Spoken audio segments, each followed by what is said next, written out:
Good afternoon, everybody who's attending this LARC webinar, number 5 in our series.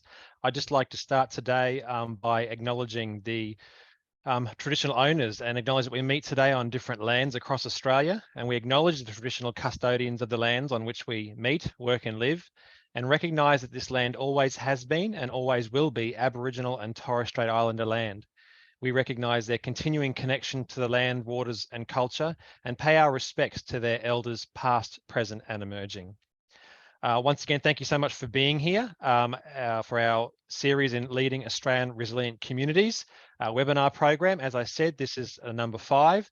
For those of you who are our first time guests who are watching, or those who will be listening to the recording, if you'd like to know more about the LARC program, you are most welcome to have a look on the ARLF's brand new website.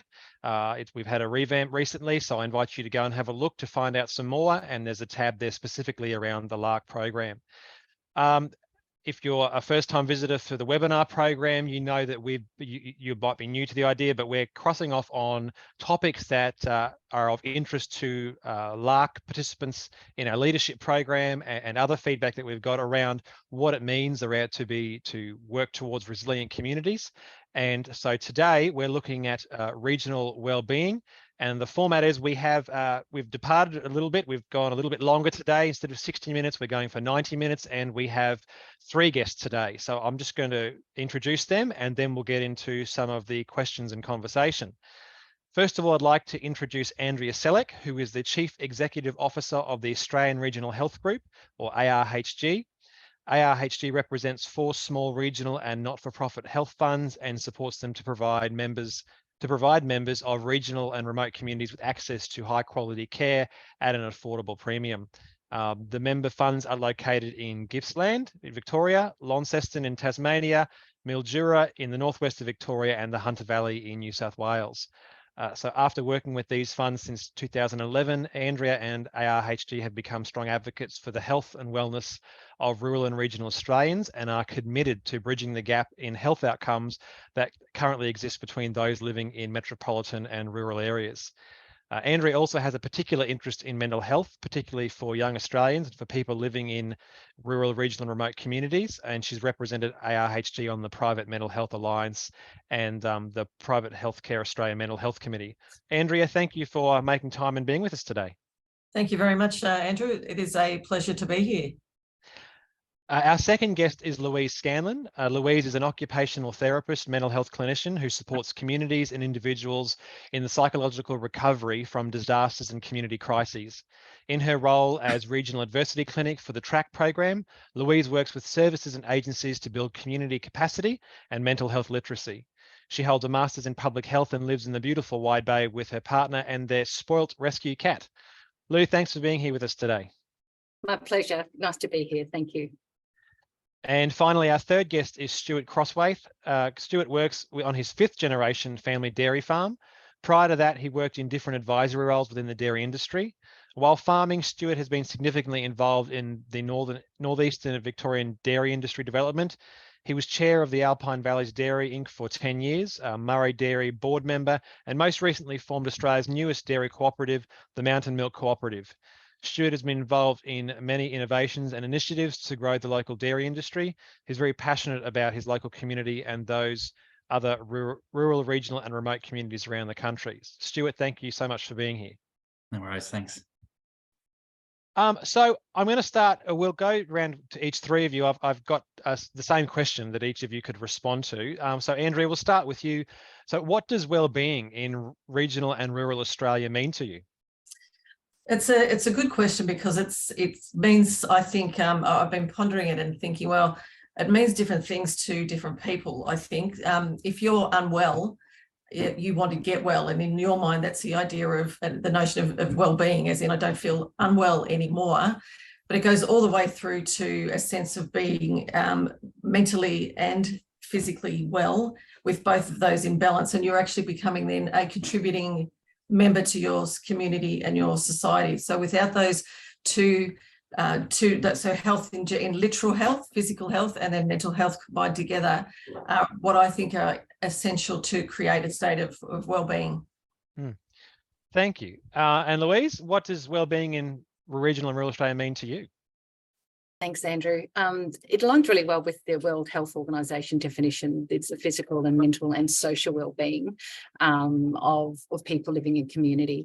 And linking into what Andrea says, it's also about being participating in local community. So as a community, it's about rolling with the challenges and the stresses that come with rural and regional living. And a big part of that is about some community cohesion and being part of a community. And Stuart, what are your thoughts on that question?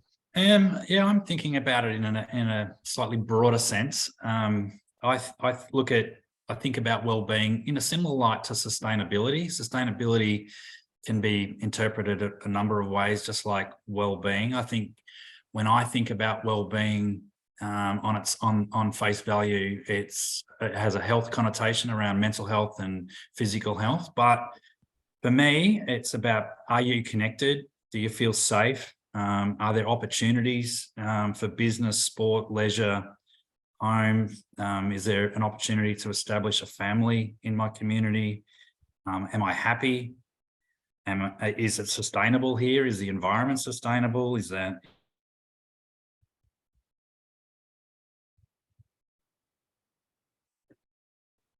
Thanks, Stuart's just dropped out for a moment.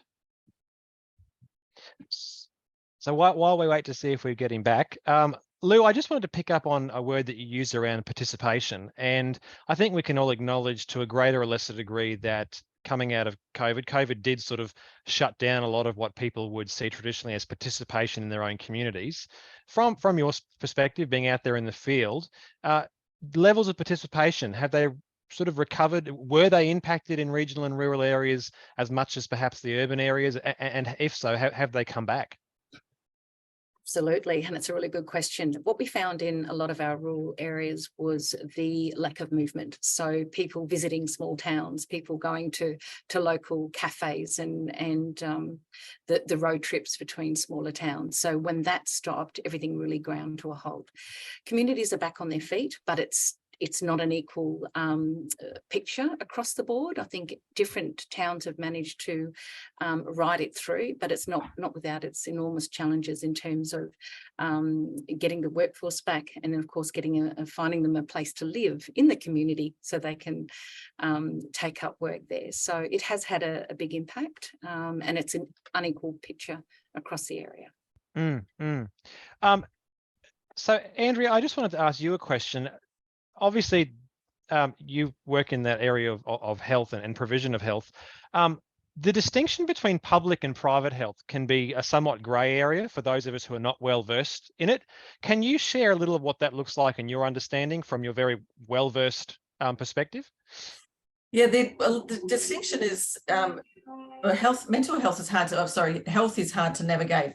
In Australia, the healthcare system here is extremely good system, but it's not always easy to find your way and around. And even I, as a person with a lot of years' experience, still sometimes get caught out on some of these things. But ideally, the way it works, most people know you pay a Medicare levy surcharge, and that entitles you to free. And I'm going to say free because you are essentially paying through your Medicare levy that you're for the treatment you receive in the public system, but that is essentially free if you go along and along to a public hospital. And then you also, some people choose to buff that up a little bit with private health insurance and access the private system. And there's lots of reasons why people may choose to do that, but the most common one we find is because people want to be able to get access as soon as possible to doctor and to a facility, and also be able to have choices about where and when they get to do their procedures happen. So people will pay that extra amount for private health insurance to have those added extras. There's a lot of people that don't understand that as a privately health insured person, you have the right to be treated as a public patient in a public hospital at any time. There's a lot of times we hear a lot of stories of people going to the public hospital and being forced or coerced or strongly encouraged to use their private health insurance. It is a fundamental right of each Australian who has private health insurance to either go to the public system or go through the private system. But the main difference, the biggest distinction between the two areas in terms of delivery of healthcare services is that is definitely quicker in general to get treatment through the private sector. Yeah, yeah. I obviously, you know, we all move in that rural and regional space. And we often hear, I know, criticisms around at health. I was talking to an American gentleman last night who, as a comparison, was quite stunned at when he walked out of a private hospital and the bill was $200. And the administrator or the receptionist was quite nervous about providing him with that bill. But as an American, he was expecting a bill of like $13,000. So it's interesting to compare and what our expectations are. But thank you for the clarification around that. I know, yeah. I'm 40 and I was still unsure about what the rules around the two interactions of the systems are. So thank you. Stuart, we just lost you there for a moment, bit of an internet glitch. But I know that there was a video that you wanted to share. Was that linking in with, for those who don't know, Stuart's also a fellow of the ARLF, having been a participant in, did I get it right, course 26? That's right. Of the ARLP?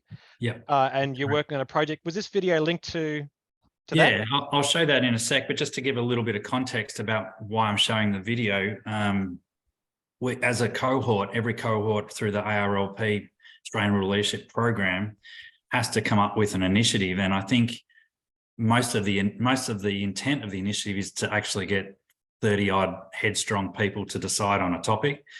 And the only brief we have is that it has to have lasting impacts beyond the course for rural, regional and remote Australia. So we decided on a project that revolved around growing investment, and not necessarily more investment, but better investment in those rural and regional remote communities. So then we had to decide how are we going to do that? And I didn't vote for a wellbeing framework. It was actually last on my list. But a wellbeing framework was one of the things that that popped up, and it got the most votes. And so I sat back a little bit and didn't really engage with it to start with. But as I learned more about it, I thought, maybe there's something in this. And so I'm assuming I got cut short a little bit earlier about the definition of wellbeing. I see it as a more thorough way of measuring progress or success or the validation of a particular project. And I think we're dominated by economics and jobs and growth and those pressures around, and it doesn't necessarily drive good decision making. So I'll play the video now, but I just thought I'd share that just as a prelude to the video. So I'll see if I can get that going.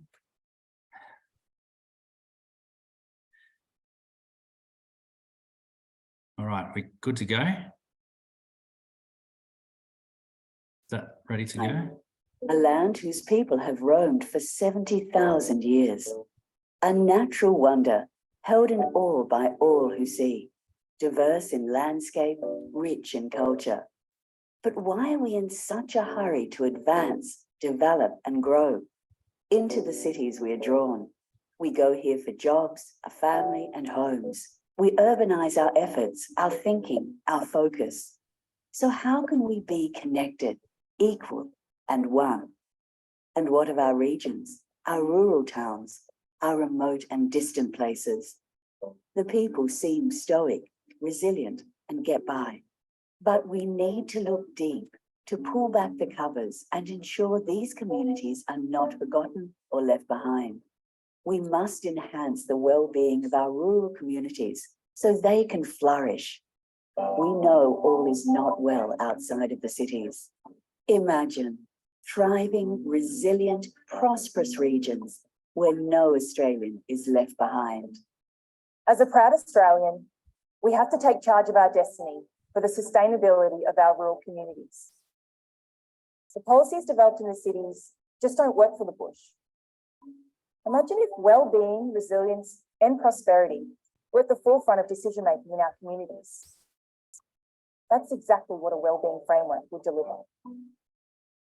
We know we can lead change. We are all leaders. We can all influence. We are adaptive and we have the skills to lead. Imagine using these attributes to galvanise change and support our rural communities to grow and succeed. As rural leaders, we're using our unified voice and desire to empower our communities to thrive. Imagine an Australia where we harness the well-being of our rural communities to make better decisions that benefit all Australians. That's the Australia I want to see.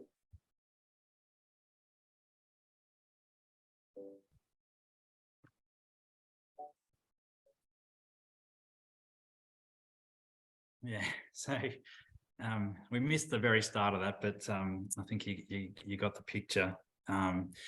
Did you want me to elaborate a little bit further? Yeah, go for it, Stuart. Yeah, by all means. So I think we set out to I suppose do leadership or practice our leadership and our new skills that we learned through the program, and develop a wellbeing framework for rural, regional and remote Australia. And we had no idea what that looked like.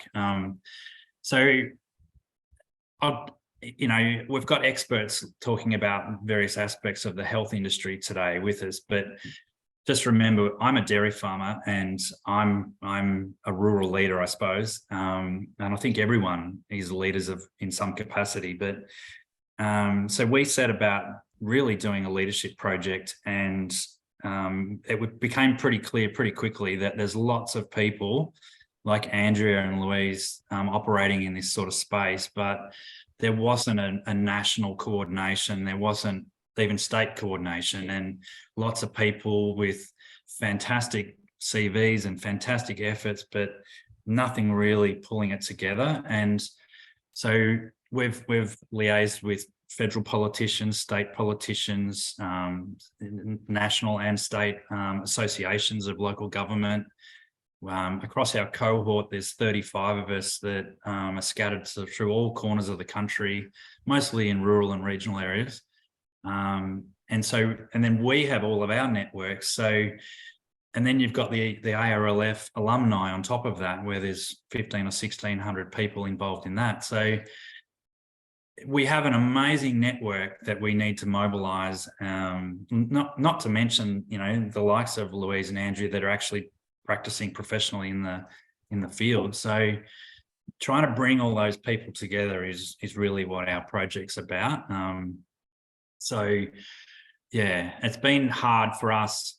I'm a farmer, I'm a kind of a doing sort of person. So I like to be building things and, growing, making new cows and all that sort of thing. But to actually sit back and try and mobilize other people to do it has been the leadership learning, I suppose. Just to give you a bit of a taste of what we've done, we've consulted with, so in New Zealand, they have a wellbeing framework. Scotland, they have a wellbeing framework, Canada as well. We've spoken to the Sydney Resilience Network, which is funded by the Rockefeller Foundation. They have a network that involves 35 local governments across metropolitan Sydney. The ACT, the Chief Minister of the ACT was the primary motivator, but they've put together an ACT wellbeing framework. Mind you, it does focus just at the moment only on Canberra.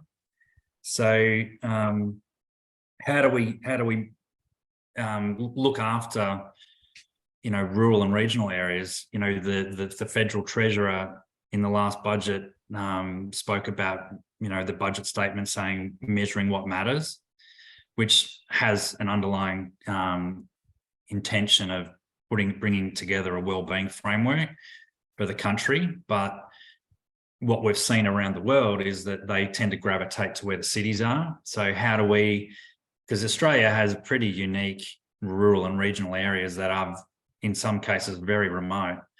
So how do we make sure that those people aren't left behind? And that's kind of what the video was talking about. Yeah, I just want to pick up on a phrase or a word that Stuart used there and ask you, Louise, and then Andrea. Stuart talked about a lot of great stuff going on, but coordination, and we often use that as a word, but coordination is really about a working together, a sharing of power, almost like a dance of back and forth, and it's done well. So for Louise, you first, from your perspective, a lot of stuff going on in regards to national and even state level coordination. From your perspective as a practitioner, do you find that there is much, or do you experience the frustration that sort of Stuart alluded to about lack of coordinated approaches and everybody's off doing their own thing, albeit good work? Oh, that's a good point. Everyone doing their own thing, but good work. We've certainly seen a lot of that post-disasters, and that's a space that I work in. So you have local LGA, state and federal bodies trying to coordinate their efforts. And for the most part, I think it works really well. It just can be slower sometimes for community expectation. So that's where the frustration comes in. After the recent floods that impacted Maryborough and ex-tropical cyclone Seth, the local disaster management groups got activated very quickly, and it was coordinated very well, I have to say. What can be difficult is community expectations and about sharing, getting that information out there, what needs to be done, who's doing what, where can I get information. So sometimes that can be frustrating. Thanks, Louise. And Andrea, from your perspective in private health and advocacy and what you see in regional and rural Australia, coordination, It's an absolutely fundamental element of the success of any sort of initiative. And Australia, being a federated nation, sometimes creates its own obstructions. So you've got the state health systems and you've got the federal health systems, and they're sort of working hand in hand for some of the time, but a lot of the time they're also working at odds with each other.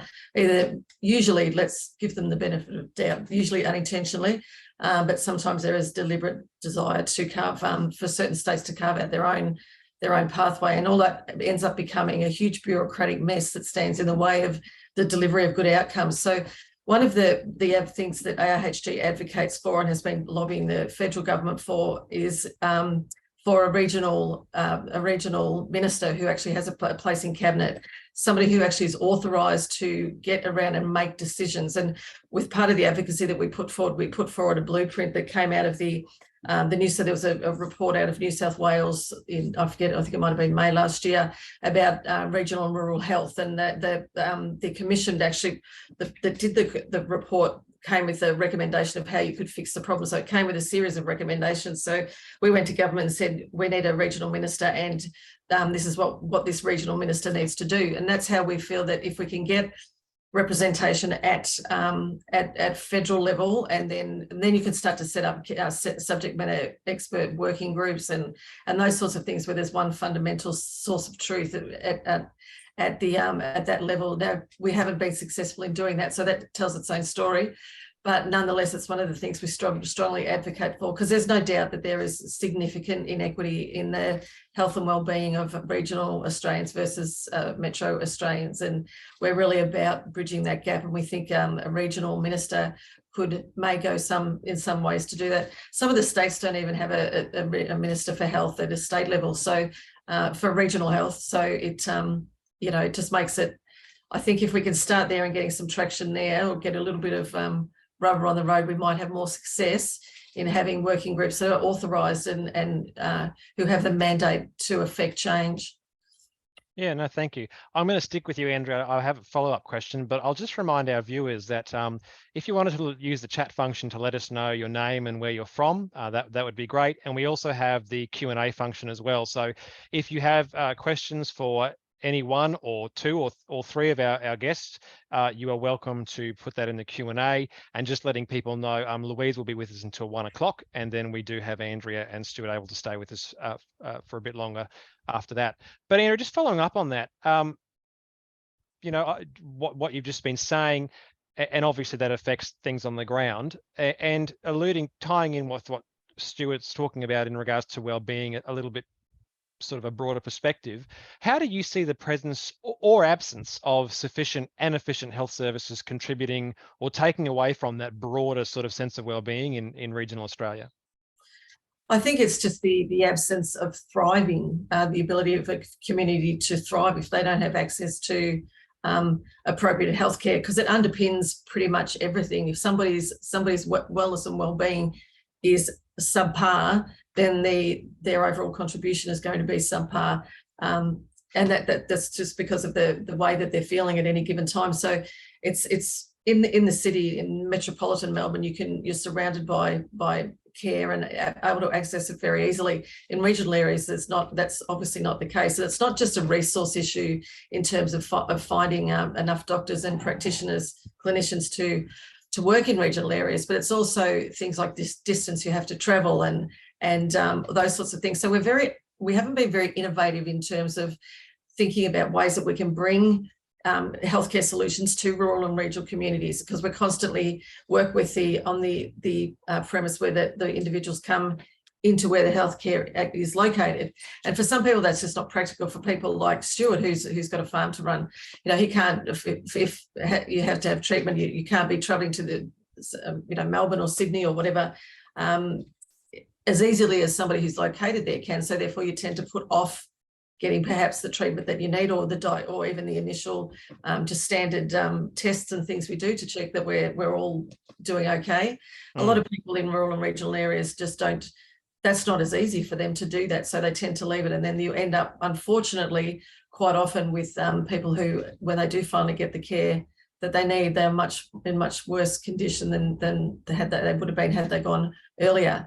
And so we've got to support people in regional areas. We have to understand that it's different, and that it's different for people in rural and regional areas, and we need to find better ways to deliver healthcare to them and education around healthcare, rather than just sort of leaving it as here's where the healthcare is located. If you want to access it, you find your own way here. Thank you. Stuart, just going to you, in regards to the sort of the research and investigating you and your cohort have done, are you finding out things about wellbeing in regional Australia that you didn't expect to find, or unpleasant or pleasant surprises? Yeah. I'll bring it back to, there's two examples. One's actually not rural Australia, but just here in my local area. So I live in the Alpine Shire of northeast Victoria. And we're not far from the ski resorts and a lot of the Victorian high plains and a lot of hiking in the summer, skiing in the winter. So the Alpine Shire has around 13 or 14,000 permanent residents, and they have close to 3 million tourists come through every year. So here's a local government trying to weigh up the economic pull and the power of dealing with and benefiting from 3 million tourists coming through its doors, but also having to supply services that meet all the smaller community groups who are the ratepayers. So that's what we're seeing across the country. And when we're I suppose in the last sort of 10 years, our electorate federally has become an independent seat with Cathy McGowan and now Helen Haines. So that's been an interesting twist in the fortunes of our particular region. But some of the other regions are dominated by national and Liberal sort of MPs, and they're very safe seats, and not a lot of funding gets prioritised around some of the services and things that those 14 or 15,000 residents in our example need. So I'll flick to the second example, which came out of a discussion we had with the Sydney Resilience Framework up in Sydney.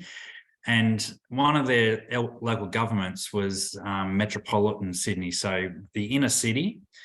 And they surveyed a lot of the residents and the people that lived there, and they found that there were sections of the community that were going without food, so weren't able to access any food for periods of the year, not all year, but some parts of the year.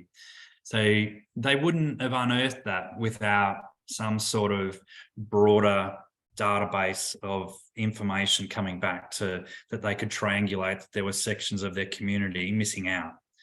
And then they applied to the federal government for funding, and they came up with they researched some solutions to supply food to those, less fortunate parts of the community. So, that's the power of having better information and a better backgrounding of making decisions. Thanks, Stuart.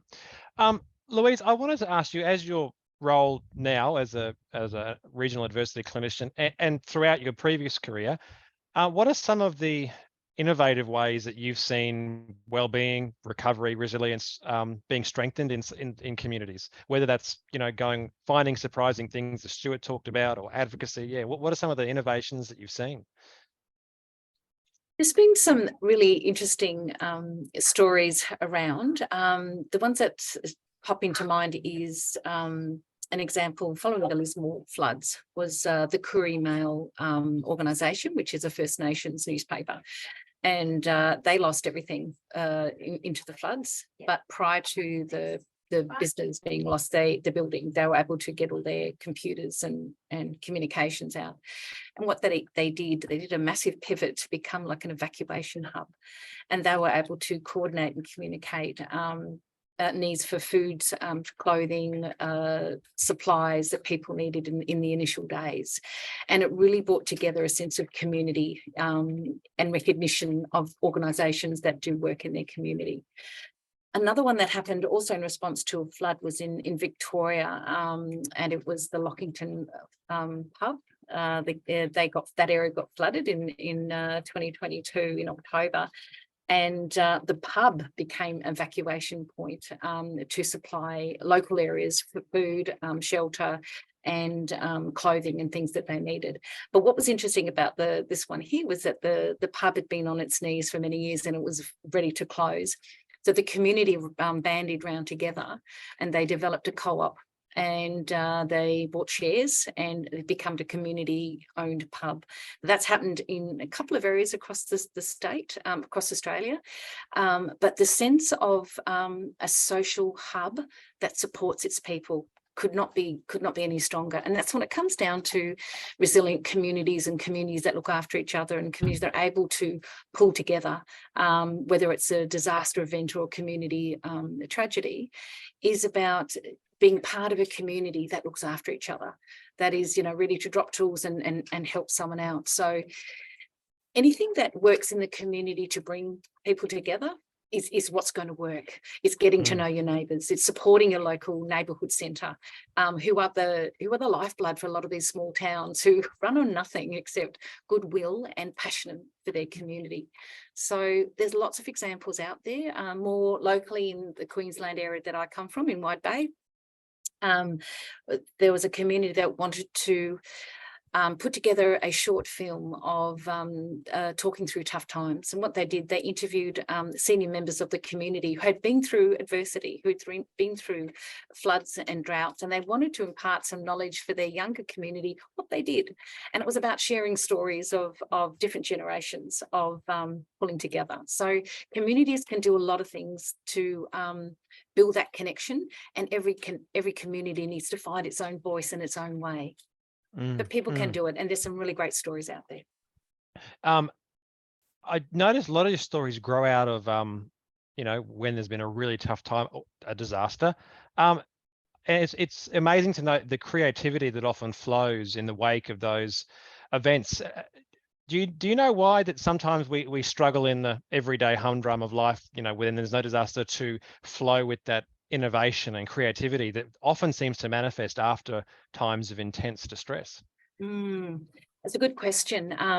One of the research, one of the points of research that come out is after a massive event that's impacted the community, is it can go through some phases of recovery. So the first phase is called the heroic phase. This is when there's been a threat to life or livelihood, and it's not about us anymore. It's about protecting ourselves, our family, and our community. And we certainly saw that after the Black Saturday bushfires.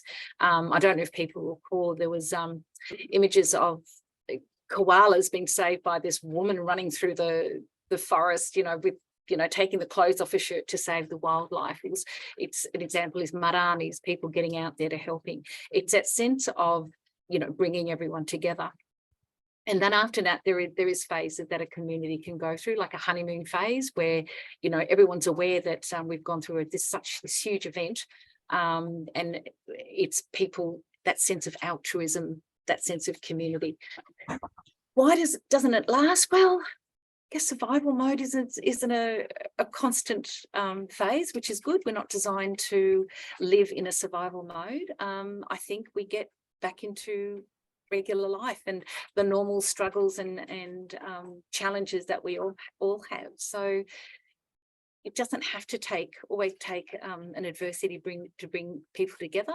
And that's where some towns can really come to the fore by making something that their own. I know in Gayndah here, they've got the Orange Festival, they've got, lots of festivals that bring communities together. So again, it's about, if you want to connect with the community, spirit, just get in touch with the local the government, the LGA, the neighbourhood centres, and it's about instilling that sense of pride and cohesion.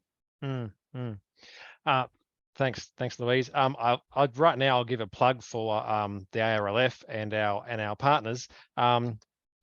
One of the spaces where you can have that creativity and innovative spaces, taking a step out of everyday life. You don't need a disaster. You can come on one of our leadership programs. We are big on reflective practice, and despite whatever look you might get from a facilitator, they're not disasters. They're fantastic spaces. So if you're keen on that being able to have that reflective space to let that innovation, that creativity flow, I'd encourage you to go to our revamped website and have a look at our leadership programs. Also, to our guests, please put in our Q&A if you have, questions for our panelists.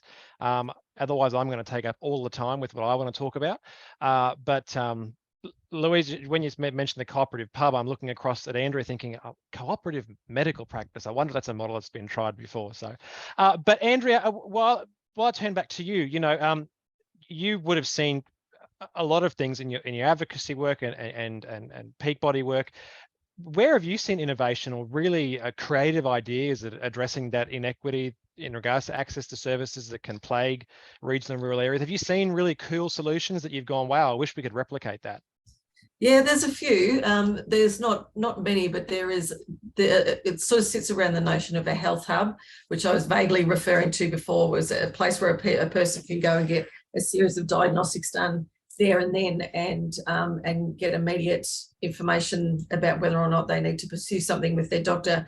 And so there is a device that's out at the moment. It's been trialled at a couple of places, and I would know that they've successfully trialled it already in the Gippsland region, where that basically they made this machine available for a period of about 3 hours, and I think that was there was a lineup from the time that started, as in a queue to go through this testing system from the time it started till the time it shut down. And during the course of the testing throughout that day, there were, I think, something like 35 referrals to urgent referrals to GPs. One person was put in an ambulance there and then and was sent to the local hospital and had a quadruple bypass surgery that afternoon. That's pretty amazing sort of stuff. And these little hubs can sit in supermarkets and in banks or in private health insurance funds, and that it can be tremendous. It can be life-saving for some people, because particularly regional areas, people tend to wait longer even to see a GP, whereas this is sort of an instant printout that says yes, you need to go and see a doctor sooner rather than later. So that's the sort of innovation that I would love to see rolled out in regional areas. And the health hub to have not just that particular device there, but also clinicians of different clinicians from different cohorts of practice that can come to that place on certain days and be able to work there, so that you can not only get diagnosed, but you can also get a treatment plan or treatment begun at the same time. And there's not a huge cost in that in terms of putting those sorts of things together, and the cost savings by not having people ending up in hospital is just it pays for itself 10,000 times over, and more, because because of the cost of an inpatient hospital stay. So it comes back to what my other two colleagues have been saying. It's about having coordination and somebody taking the lead and saying, I'm going to make this happen for my local community, and it's going to look like this.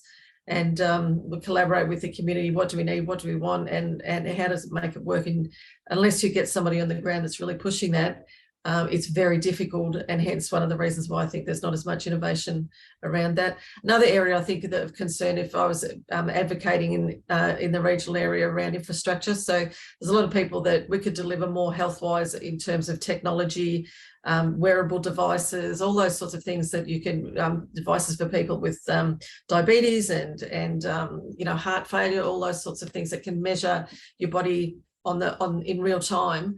But a lot of communities, particularly regional and rural communities, don't have the infrastructure in place to support that. They can't access the internet. You know, without the internet, you can't have a virtual consult. You can't have a virtual telehealth appointment with a mental health clinician. So the infrastructure is equally as important, and that should be as much a priority as looking at the healthcare solutions in rural and regional communities.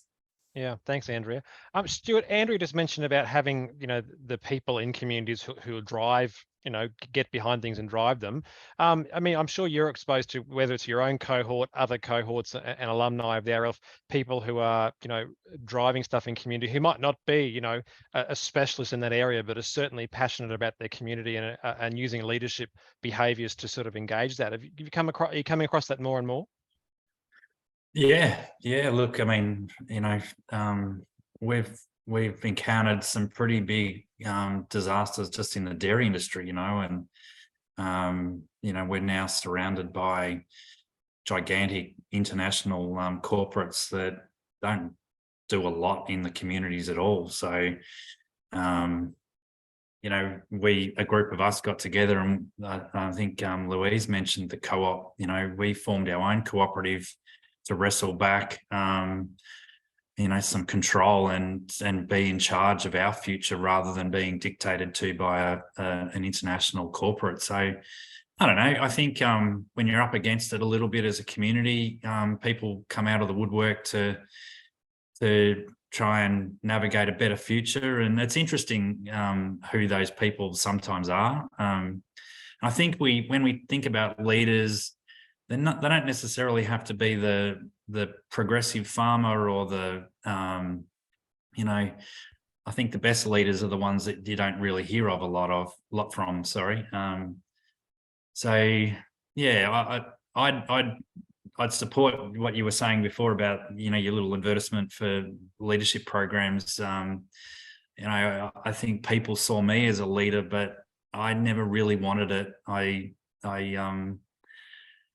Yeah, I suppose I've received a lot from doing the program, and it certainly helped me in a project like this, which I knew nothing about. But I see value in it, and you know, I think we need to really get behind people like these, and you know, in terms of wellbeing, help them. But in terms of other projects, yeah, same sort of thing. Yeah, thanks, Stuart. You just sort of pointed to one of the key practices that, you know, key themes that runs through what the RLF tries to impart wherever we go, is that it's not about positional or about leaders as you know, the position or the person there. It's around practices and behaviors, and then you engage in them, whether or not you see yourself as a leader. It becomes irrelevant, because those practices and behaviors are going to be impacting your community in positive ways. So no, thank you. People must be happy with the direction we're going in, because I haven't received any outside questions yet. So feel free, those who are watching, to send them through. But I do have a question for all three of you, because you'll all have perspectives on this.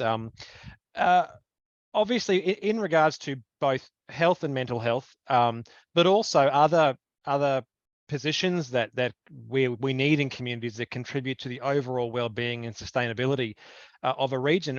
We often have a workforce issue, attracting people, and from my limited exposure, I understand that it's not just the money. You can have medical practices, government bodies offering really substantial financial incentive for people to go to regional remote areas, and we still have this issue of services and even whole businesses being closed because they can't attract people. Andrea, we'll start with you and then go to Stuart and then Louise. Just your opinions on what are some of the things that's stopping or affecting that attraction of getting the people out to those regional areas and sort of out of the capital/urban locations? Yeah, look, it's a good question. I suspect there's many reasons for it.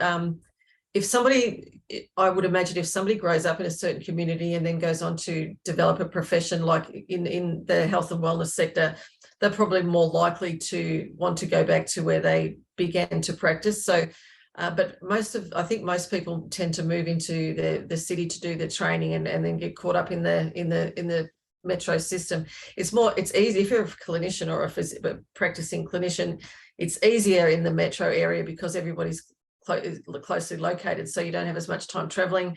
There's a lot more variety in terms of what you might want to see. So if you want to develop your scope of practice, you're probably going to get to see a lot more different things coming through the doors in the busy metro hospitals than you will in the regional, some of the local smaller regional ones. I think I think you're right. The money is not the incentive. That's not going to be the driver that's going to get people to work in these areas. I have a slightly draconian view that perhaps if we should be bringing in overseas clinicians, and part of their conditions of being part of the Australian community is that they agree to work for a certain period of time in our regional and rural areas. But that's easy for me to say, and it's a little bit, probably, as I said, a little bit draconian. But it's when you're looking around and trying to find options, then you've got to look at everything that you can think of, because the options are few and far between.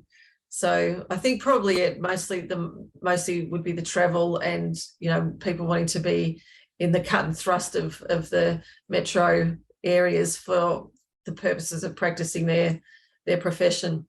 Yep. And Stuart, you live in one of these regional areas. What's your perspective on that? I even just with dairy farming, but in terms of the whole community and attracting people to the regions, I always talk about opportunity. So if people see an opportunity, they'll usually chase it or take it, right? So we should be promoting our regions. We should be talking about what's positive, what's good. We need to probably make better decisions as local governments around, like one of the things I didn't talk about with my local communities is no accommodation. All the accommodation's taken up by Airbnbs. They can't control the number of Airbnbs in some of the tourist towns around here. So accommodation's difficult. I think I'd actually probably challenge it from the other angle, actually, because, what we saw out of COVID was a lot of people wanted to get the hell out of some of the cities. So and a lot of them did come to our region. So I don't know if everyone's all that happy living in the cities, but I'm not sure we do a great job of promoting the opportunity that's out here, the beauty that's here, there's some fantastic education in the country that you can get just as good in the city. So, yeah, I don't know. I don't think we pump our tires up very much. I know that's really a problem in agriculture. I don't think we promote our career opportunities in agriculture. We certainly don't in dairy. And we're almost at a point within the dairy industry where we're nearly importing milk now. So, it's unbelievable, because there is such an opportunity to run a really profitable dairy farm or any other form of agriculture. But it seems to be a last choice rather than a first choice. Yeah. Stuart, you raised something really important there when you just said that there's a chance to run a really profitable dairy enterprise. Because sometimes these are the stories that aren't getting out, or we don't read the data.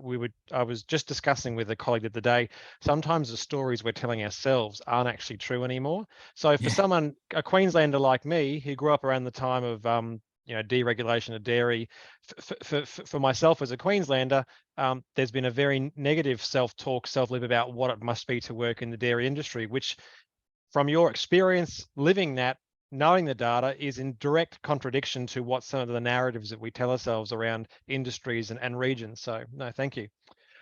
Yeah. I think even just trying to promote farming and dairy, in my case, it's a real challenge trying to move a community's perception of what the opportunity could be. and you're trying to open people's eyes to a better future possibly, and what another alternate opportunity is, because in farming you tend to farm like your father did, and he tended to farm like his grandfather. I know that's dumbing it down a bit, but there is a lot of that. Yeah, and I think it points to something that Andrea said too about perhaps even health services maybe doing things the way that they've always been done, and having to be flexible and look at different ways of doing things. Louise, I wanted to give you a chance to respond to the whole workforce in the regional areas, and then I have a question that's come in for you before you have to sign off. Thank you. I can speak to from an occupational therapy clinician point of view, when we're trying to get clinicians out in regional rural areas. It is an attractive option. People are keen to come out to regional areas. The challenge, however, especially for new graduates, is that a lot of our clinicians will be single clinicians, so they don't have that support around them. So a lot of retention strategies that workforce can do is to have that buddy systems, to have that support around to grow them into the community. There is definitely attraction out there, but for newer grads who want to take that opportunity and to have that adventure, it's also about having that wraparound supervision and support around them, so they're not operating by themselves. Thank you. So one of the questions, because I know some of your work, Louise, is around resilience projects and funding attached to that. I've got a question from Kelly Millikins that says, can we rely on volunteers to initiate and manage community resilience and wellbeing projects? And Stuart's writing a response as well, but Lou, if you want to provide a verbal response. It's a very good question and very timely. I was in a meeting yesterday with one of our local councils, and they've put on a community development officer, and one of his main goals, one of his main tasks is to manage volunteerism. So it's, I think from my experience working in smaller towns, is that it's not a infinite resource. Is that the right? Yes, it's not going to be around forever, and it usually comes down to 4 or 5 people, depending on the community size, that do get called on to do those initiatives and events and to drive things. So I think it's an important resource that we have, but we have to look after it. No, I don't thanks. know if that answered the question. Yeah, can we rely on volunteers to initiate? We can. And manage? Yep, we can. Yep. But you have to look after them. Yep, we can. And is volunteering becoming somewhat more? I mean, there's a lot of red tape and inductions now that once upon a time you rolled up your sleeves and you got to work, and that's not how volunteerism works now. Do you find we're being adapted to that to make sure the pathway is still smooth, or are we losing some volunteers because it's not as easy as it once was? I can't answer that because that really is out of my scope. However, if you put barriers and things like that in place, you won't get a second bite of the cherry. If you make it so hard for someone's like, oh well, I'll go and put my time and energy and passion into something else. So I guess it's got to work from both sides. If you would like volunteers and that's part of your strategy, think about how to make that accessible. I understand that, in this era of litigation and insurance, that does play a big role, but there has to be ways around that we can reduce those kind of barriers. No, thanks. Louise, I'm just aware that you've got to sign off in a few short minutes. So in regards to regional wellbeing, wellness, resilience, recovery, were there any key messages, thoughts or ideas that you wanted to leave our viewers with today, just for them to take away from our time with you? Thanks, Andrew, and my apologies. I misread the timings and I do have to leave. I think we're talking more about in regional and rural areas, we are talking more about mental health and mental wellness, which is great. We are the awareness is getting out there, and we're slowly chipping away at stigma. There'll always be vulnerable people in our community that find it really hard to talk about, and this is where I think our young people are better at it. They seem to have the words to put around their experience and being able to ask for help. So the more that we can talk about something, the more that we're more likely to ask and receive help. The last message that I think does get lost when we're talking about mental health and in the communities is that mental illness is treatable. We wouldn't have a workforce in this area if we could not treat conditions that require treatment. So arm yourself, educate yourself. There's lots of resources out there with Head to Health and Black Dog Institute and Beyond Blue that can answer those questions for you. So if you want to find out more information, they're the best places to go to. Thank you so much. Really appreciate your time, Lou. It's been a pleasure, and I'm sorry that I have to leave earlier. If there's more questions, please direct them and I'll be more than happy to answer them through Andrew. But thank you very much for having me. Thanks, Louise. Thank you. So Andrea, I was just obviously I read in your bio that you've done some advocacy work around and you have an interest in the area of mental health as well. So just following on from what Louise finished with there, in regional and rural areas, I guess you can talk to Australia in general. How are we going at holding the space and the conversations and talking about services in regards to mental health? What have you been observing?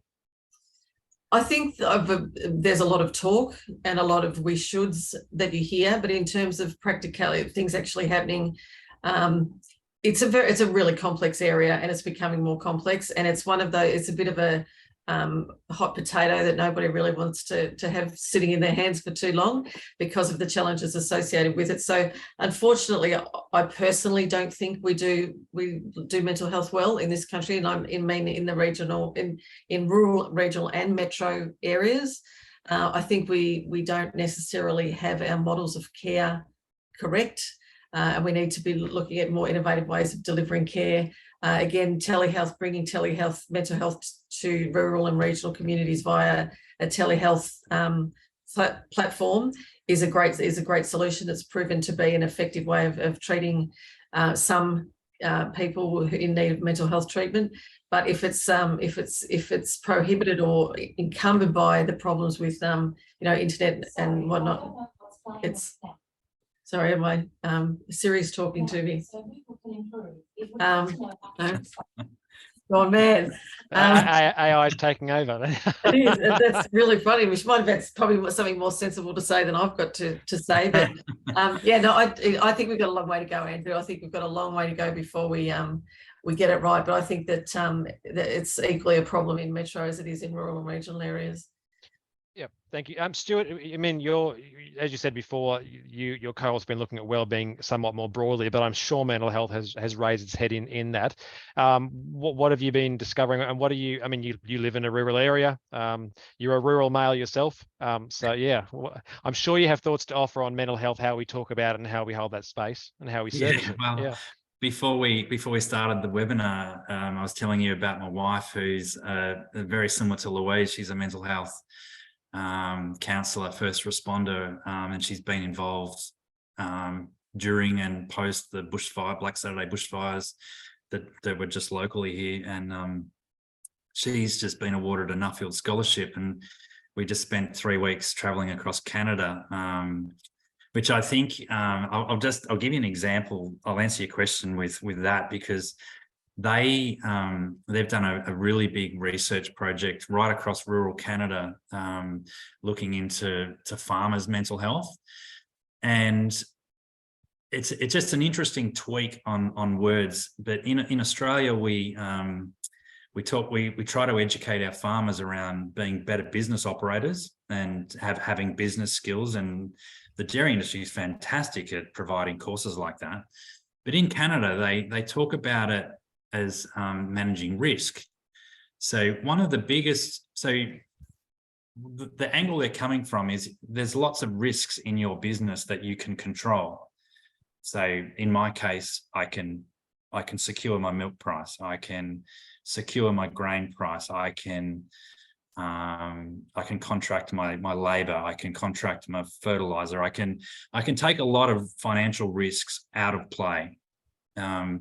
I can even do things around flood and drought. I can have a stockpile of fodder on hand that I don't touch, and so I can manage that. So there's things that you can do to manage risk. So in Canada, they're talking a lot. They're talking to their farmers about how, a lot of the research they did, a lot of the risks that are causing negative impacts on mental health seem to evolve from financial pressure. right? So there's obviously other parts to it as well, and I'm not pretending to be an expert. But one of the biggest sources of financial pressure and stress and then mental health was actually succession planning. They talk about there's two forms of succession planning. One way it will happen when you die. So when you die, there will be a succession plan implemented, and it may not turn out very nice because there might be a big fight within the family and it might end up being sold, right? Or you can be proactive about it and you know, create a better outcome for everyone and reduce that risk. So I thought it was quite refreshing to hear them talk about some of the things that we deal with on a daily and an annual basis on the farm. And if they can remove a lot of those risks on an individual farming business scale, then a lot of the rural mental health in those farming families is reduced. And I know that doesn't solve all the problems, but yeah, it was an interesting observation that they found over there. Yeah, very proactive approach. Yeah. Andrea, have you seen much work internationally around either, you know, primary health, mental health, that you think, oh, you know, that wouldn't be bad if we piloted that in Australia? Are other nations doing stuff better? There are definitely other countries out there that are doing certain things better than what we are. And it depends a lot on the healthcare system generally and the socio-economic structure of the country in terms of how they deliver healthcare. So everybody knows about the NHS system in the UK. That's the correct. I think I've got my acronym correct. It started off as a fantastic initiative and now unfortunately has grown to be a behemoth that they can no longer sustain. So what we tend to see happen is people taking up models and trying those models out and then working for a little while and then maybe not proving sustainable for whatever reasons. But I must admit, I've spent most of my career inward looking in terms of inside what's happening in Australia and what we can do here, as opposed to what's happening overseas. But there are some countries that are well renowned for delivery of healthcare and mental health solutions. Great. I'm just checking up to see if there's another question. I can answer that. Yes, Karen, we can by all means send out a copy of the recording. Okay, I'll just check the chat. Bear with me. So, Stuart, just getting back to, I suppose, the project that you're working on and looking at well-being more broadly. So there's obviously this physical well-being and health services and mental health services, and you mentioned, you know, sustainability and economics. What's coming up in that work around what makes well-being for regional Australia? Like, is it community connectivity, social connections, family history? Like, what are you finding beyond the stuff that sometimes we tend to let dominate the well-being space, I suppose? I don't know if I can answer that, but I would say that, you know, a lot of the local governments that we have consulted with are struggling to make balanced decisions, you know, and you've got political pressures around votes. You've got, you know, things being clouded by trying to create jobs and economic output. I think the opportunity is around how can we make better decisions. You know, I gave the example of my region, but I noticed there's some attendees on here that we've spoken with that are dealing with the same sort of issues where there's, you know, significant community problems, but how does the local government actually create a better outcome for those communities? I think from what we saw, the local governments are really struggling to make a balanced decision. And, you know, as the Treasurer said, you know, if we can measure what matters, that will help us make better decisions and support the community a little bit more broadly. Yep. Um, Just that mention of local government, Andrea, I know in the health sector, a lot of people, we rely, and you mentioned it, where the federal government sits and how it's structured in their decisions, and same for state. For someone who might be listening today who is neither, they don't work in either of those levels of government, perhaps don't even work in local government, but they are somebody who is passionate about the well-being of their region and has an interest in how health services are delivered, and they want better for their community. Outside of government, do you have thoughts on what the average passionate community leader might be able to do or be educated on or speak to in their own communities on this topic? That's a good question.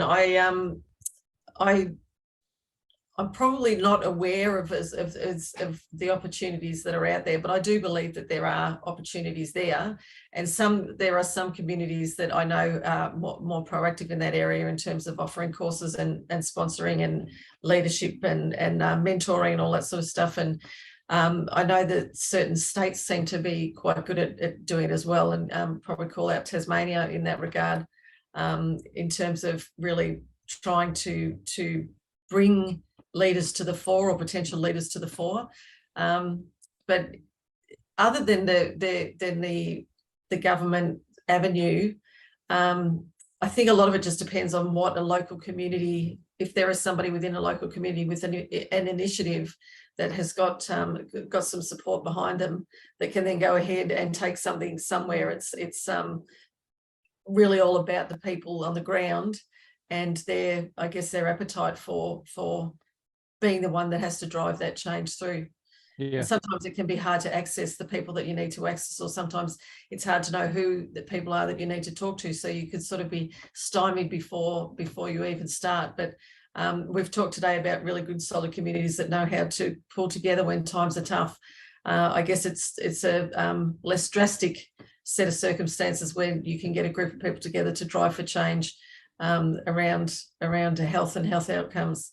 That might tie into a future discussion around your region, Stuart, with being the seat of Indi moving from, as you spoke about, safe conservative seats to independent, and what that does for a community. But that's a separate discussion for another time.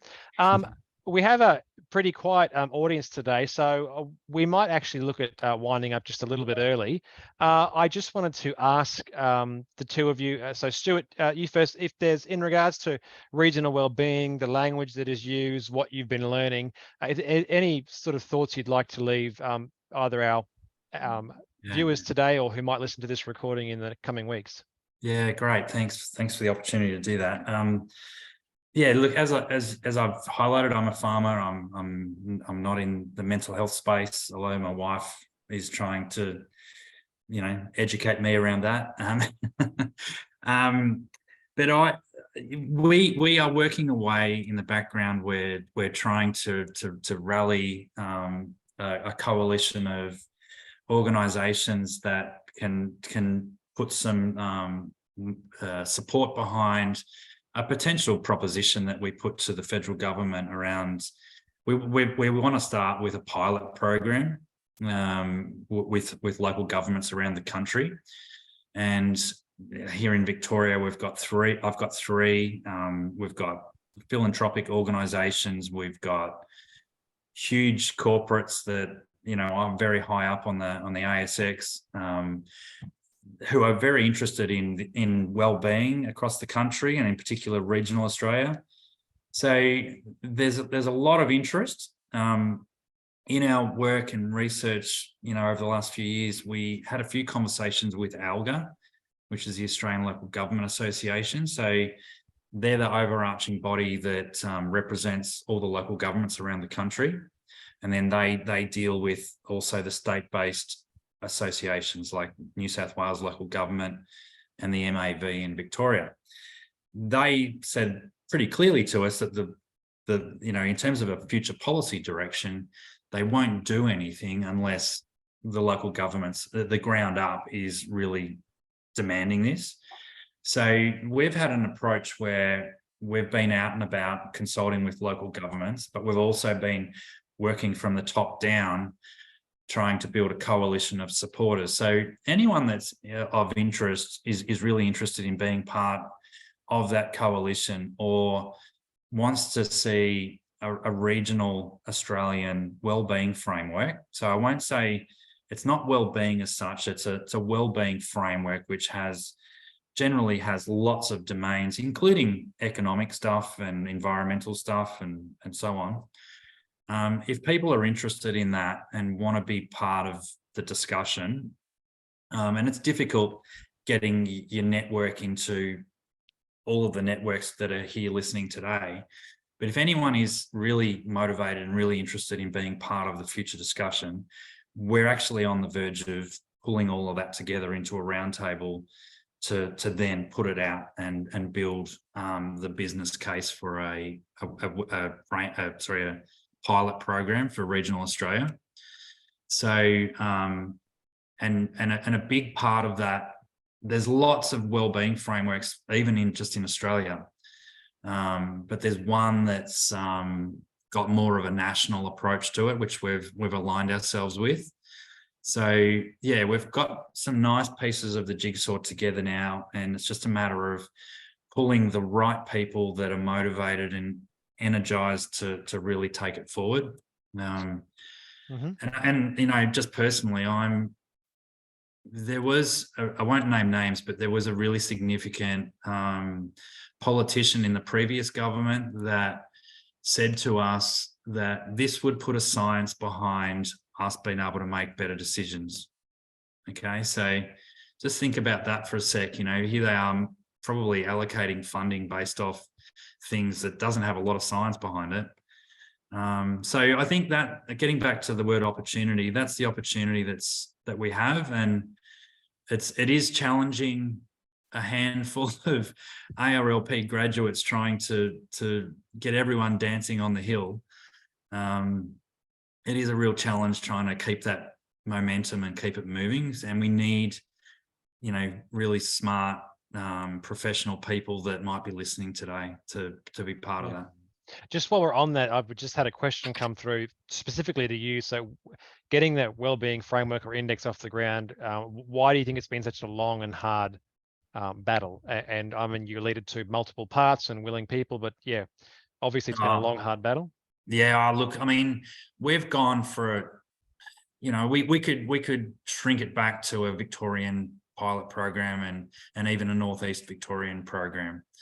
But for it to be truly effective, it needs to have a national approach. And I think we saw our biggest asset as our geographic spread and our networks right across the country. And we saw that as an opportunity. And don't get me wrong, like, it's a gigantic project or a gigantic sort of ask that we're trying to pull together. But I think through all the work that we've done over the last 3 years, I'm encouraged enough from the feedback from significant political leaders and then corporate leaders and people immersed in this sort of stuff on a daily basis to be that this is a good thing, and it will be a great thing for the country if we can. But sorry, to get back to your question, I think we've just had governments that are purely driven by economic output, to be honest. And I think we've finally got a government that's open to measuring things better and doing a better job of making better decisions. And we all know, like in our regional areas, that councils and local governments are trying to do more with a lot less. So how do you do that? You know, is building a hospital the best thing? Probably, but you know, is it the best thing that we can spend that money on? Or building a bridge, is that the best spend of money? So that's where we're coming from, as complete outsiders to, you know, your normal health connotations to well-being. We're looking at it more from a, can we make better decisions for our regional communities? And if we can, that will probably, you know, getting back to one of your previous questions, that will allow us to attract people to the regions a bit more. Yeah. Before I go to Andrea for some final comments, you mentioned local government a bit there. They featured in our chat a little bit today. I just wanted to acknowledge the local government people that we have in our alumni who are both elected members, as public servants within the local government sector, as sort of the level of government that is perhaps closest to the people. We know that their job is far more than roads and rates and rubbish. They do a lot in community, and as you say, Stuart, often it seems do a lot more for a lot less. So just acknowledging the work, the hard working men and women that sit in our local government councils all across Australia, doing fantastic work, but often part of a system that systems can be restricted depending on how large and they are. So we just want to acknowledge those great people out there. Andrea, are there any, from your perspective, any sort of messages, thoughts, ideas you wanted to put across to our viewers today before we wind up?